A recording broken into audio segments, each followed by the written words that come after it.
இப்படி பழி மேலே பழி போட்டு கரூரில் ஆரம்பித்து நம்ம ஜனநாயகன் படம் ரிலீஸ் வரைக்கும். ஆனால் அந்த ரிலீஸ் பிரச்சனையில் நிறைய பேர் குரல் கொடுத்தாங்க. முக்கியமாக நம்மளுடைய முதல்வர் அவர்கள் கூட பூசி மொழிகி பட்டும் படாமல்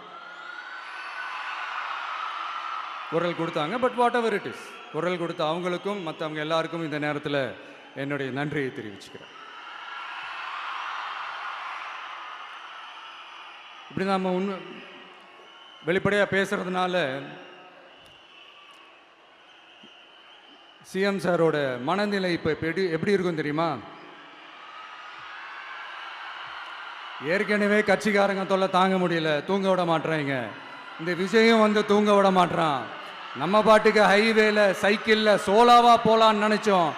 இவன் நாடனா மக்கள் சக்தியோட வந்துட்டு இருக்கான். இவன் தான் கேள்வி கேட்கறான்னு பார்த்தா மக்களையும் கேள்வி கேட்க வைக்கிறான்.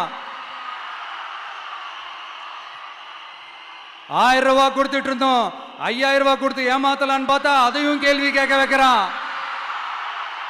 விசில் சத்தம் வேற விண்ண முட்டுது. கூட்டணி கட்சிகள் தொல்லை வேற தாங்க முடியல.